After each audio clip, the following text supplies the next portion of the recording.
कुमार जी, जिनका एक्सीडेंट में पैर कट गया, लेकिन फिर भी पूरी मुस्तैदी के साथ शराबबंदी की मुहिम चलाते रहते हैं। पटना प्रमंडल के आयुक्त श्री आनंद किशोर जी, पटना के जिलाधिकारी श्री संजय अग्रवाल जी, पटना के वरीय पुलिस अधीक्षक श्री मनु महाराज जी, यहाँ उपस्थित अन्य सभी प्रशासनिक एवं पुलिस अधिकारीगण, विशिष्ट अतिथिगण, इस कार्यक्रम में उपस्थित चिलमिली पंचायत के और अगल बगल के विभिन्न गांवों से आए हुए बहनों और भाइयों, प्रिंट एवं इलेक्ट्रॉनिक मीडिया के यहाँ उपस्थित सभी पत्रकार मित्रों, छायाकार बंधुओं, आज मेरे लिए फिर एक खुशी का अवसर है कि स्वतंत्रता दिवस के इस शुभ अवसर पर पुनः एक महादलित टोले में आने का मौका मिला और आज हम साक्षी हुए जब श्री बृजनंदन रविदास जी ने यहाँ झंडोत्तोलन किया। बड़ी प्रसन्नता होती। हम तो अभी गांधी मैदान में झंडोत्तोलन करके बिहार वासियों को संबोधित करके यहाँ पहुंचे और ये सिलसिला हम लोगों ने शुरू कराया है। स्वाधीनता दिवस और गणतंत्र दिवस के अवसर पर हर महादलित टोले में कोई न कोई बुजुर्ग महादलित के द्वारा झंडोत्तोलन किया जाए और इसका कितना प्रभाव पड़ा। जिस तबके को लोग पूछते नहीं थे, उपेक्षित करते थे, उपेक्षित रखते थे, आज उनके हाथ से अगर दिल्ली के लाल किला से आदरणीय प्रधानमंत्री जी बाहर आते हैं, मुख्यमंत्री अपने अपने राज्य के प्रमुख जगह पर झंडोत्तोलन करते हैं, उसी प्रकार से हर महादलित टोले में बिहार के अंदर कोई न कोई बुजुर्ग महादलित झंडोत्तोलन करते हैं। ये गौरव का विषय है और इसलिए जब से हमने इस कार्यक्रम की शुरुआत की है और तब से इस मौके पर आने का अवसर मिलता है, मुझे बड़ी खुशी होती है। और आज भी बड़ी खुशी हुई जब बृजनंदन रविदास जी झंडोत्तोलन करने के बाद उन्होंने भाषण दिया और उन्होंने भी कहा कि शराबबंदी बिल्कुल ठीक है और शराब बड़ी बुरी चीज है। हमने सुना जिला परिषद की सदस्य श्रीमती कुमारी प्रतिभा जी को, उन्होंने तो भगवान बुद्ध को भी कोट करके बताया। हमारी प्रमुख मुन्नी देवी जी, सब लोगों ने, चिलमिली पंचायत की मुखिया श्रीमती संगीता देवी और सामाजिक कार्यकर्ता तो धर्मेंद्र कुमार जी इस काम में लगे ही रहते हैं। तो बड़ी प्रसन्नता हुई। अब पटना और दिल्ली में बैठे बैठे कुछ लोग अपवाद करो, आमतौर पर सब लोग शराबबंदी के समर्थक हैं, पक्षधर हैं और इसको अच्छा मानते हैं, लेकिन पटना दिल्ली में बैठे हुए कुछ लोग पता नहीं किस कारण से नींद में निकालते रहते हैं कि कानून तो तालिबानी कानून है, तो ये हो जाएगा तो वो हो जाएगा। मुझे कभी कभी अचरज होता भाई, 4 महीने से बिहार में 4 महीने से अब ज्यादा समय हो गया शराबबंदी लागू है। लोग आंख खोल करके देख लें ग्रामीण अंचल की स्थिति, जहां का माहौल बहुत तीखा रहता था, झगड़ा झंझट, आपस में विवाद, घरेलू हिंसा की शिकार होती थी महिलाएं। शाम के बाद आज देखिए माहौल चारों तरफ शांतिपूर्ण। ये कितनी बड़ी चीज, क्योंकि हम बराबर कहते हैं कि यह कोई राजनीतिक कार्यक्रम नहीं है शराबबंदी, बल्कि यह एक सामाजिक अभियान है, समाज सुधार की दिशा में एक मजबूत कदम है। आज हम लोग स्वाधीनता दिवस मना रहे हैं। राष्ट्रपिता महात्मा गांधी जी ने शराब के विरुद्ध कितनी बातें कही थी, शराबबंदी के कितने बड़े हिमायती थे।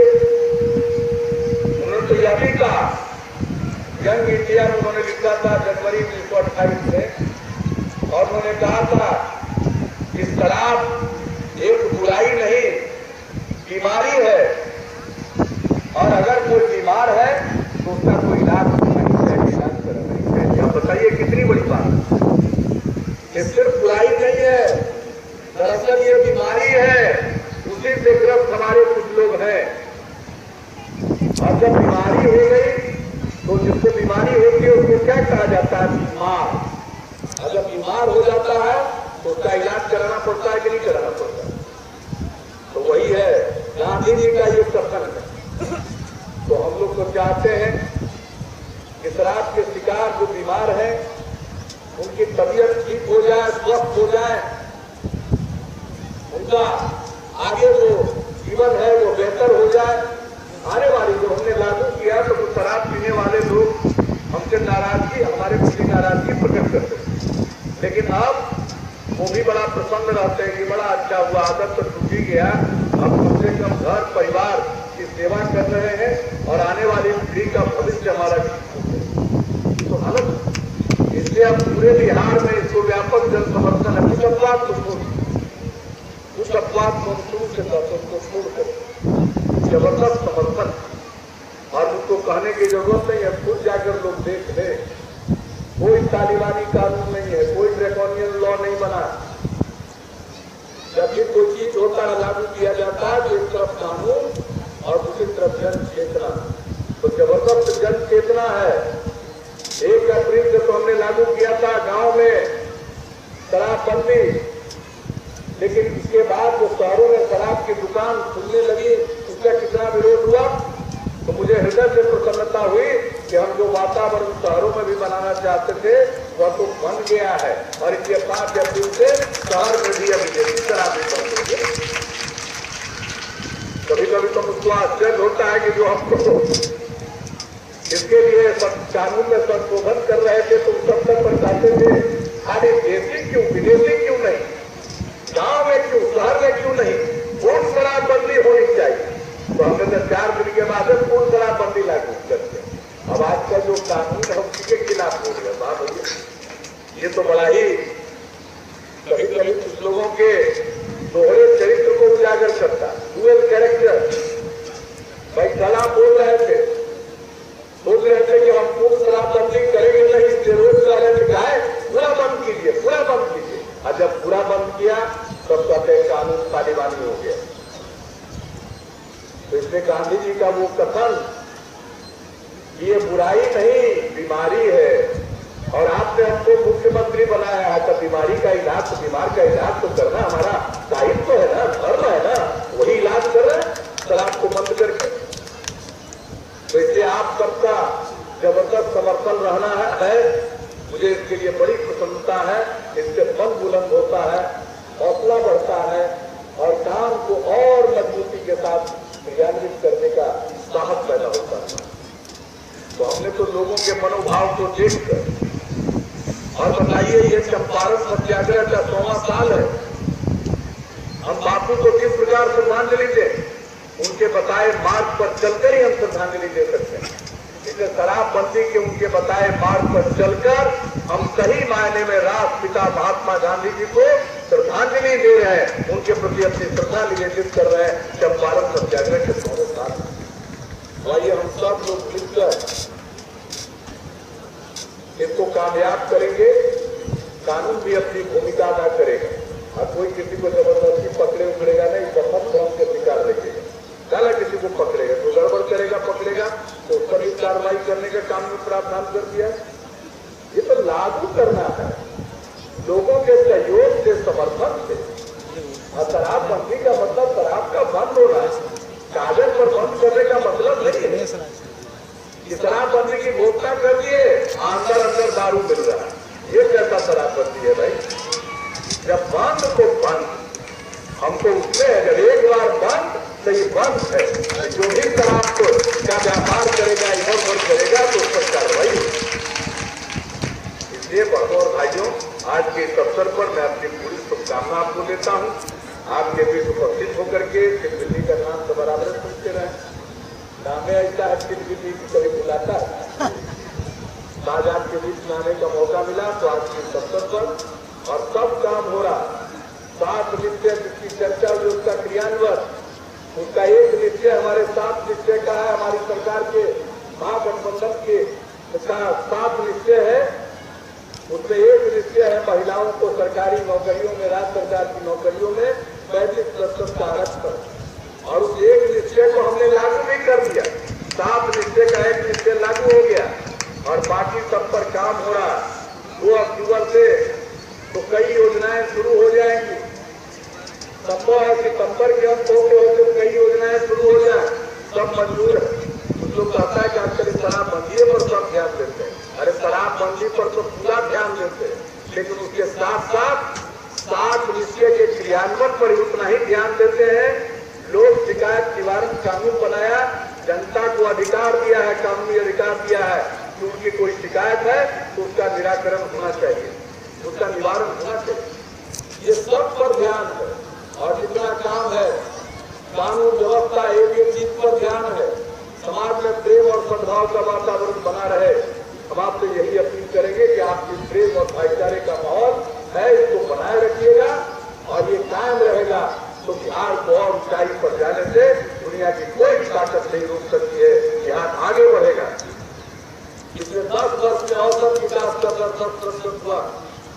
हमारा संकल्प न्याय के साथ विकास, हम सबको अधिकार संपन्न जो अस्तित्व पायदान पर समाज में खड़ा है उसका विकास करना हमारी प्राथमिकता।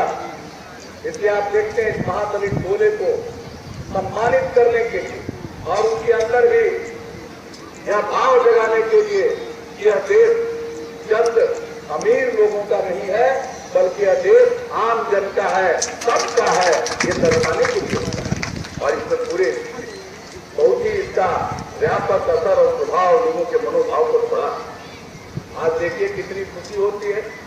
आज जब यहाँ पर आए तो तीनों जनप्रतिनिधि, मुखिया जी भी महिला, पंचायत समिति के सदस्य प्रमुख भी महिला और जिला परिषद की सदस्य महिला करके देख लीजिए। इससे ज्यादा नारी सशक्तिकरण का कौन सा उदाहरण मिलेगा। जब हमने आज जैसे शराबबंदी पर कुछ लोग खिल्ली उड़ाते हमारा, तो जब महिला को 50% का आरक्षण दिया तो उस समय लोग भी मेरा खिल्ली उड़ाते थे, मजाक उड़ाते थे कि अब अच्छा काम किए। अब मर्द खाना बनाएगा, बच्चा खिला देगा, औरत बाजार जाएगी, ऑफिस जाएगी, बाहर जाएगी। हमने कहा ये बात अपने कम से कम घर में पत्नी के सामने नहीं बोलिएगा। ये हम लोगों को समझाते थे। आज देखिए लाखों की संख्या में 10% दिया, आरक्षण तो दिया 50%, आज जीत करके उससे भी ज्यादा आ रही। आज इतनी खुशी हमने अनुसूचित जाति जनजाति को आबादी के अनुरूप कम से 16% 1% दिया। आज अनेक जगहों पर अनुसूचित जाति के लोग सामान्य वर्ग के निर्वाचन क्षेत्र से भी जीत करके आए हैं। यह है सशक्तिकरण का प्रतीक। पिछड़ों में भी ज्यादा पिछड़े वर्ग के लोग, उनको भी 20% का आरक्षण दिया। आज देखिए कितने प्रमुख पद पर लोग बैठे हुए हैं। और जान लीजिए यह 7 निश्चय का क्रियान्वयन होगा। इसमें पंचायती राज संस्थाओं की बहुत भूमिका है। आज तो सबकी इज्जत होगी और वार्ड मेंबर के यहाँ भी लोग जाएंगे। जान लीजिए ऐसा काम है, हर घर नल का जल इस तरह से क्रियान्वित करेंगे। सब जनप्रतिनिधि की इज्जत पड़ेगी, सबके हाथ में काम ताकत, ताकि लोगों की सेवा ठीक ढंग से हो सके। तो आज मुझे खुशी है इस अवसर पर आपके बीच अपनी हाजिरी दर्ज करा करके आपके बीच जो सब कहने का अवसर मिला। मैं बहुत इसके लिए आप सबका शुक्रगुजार। यहाँ आने के बाद हमने पता किया कि भाई पता करिए, अब आ गए तो ठीक है, लेकिन इस पंचायत में कुछ समस्या हो तो बताइए।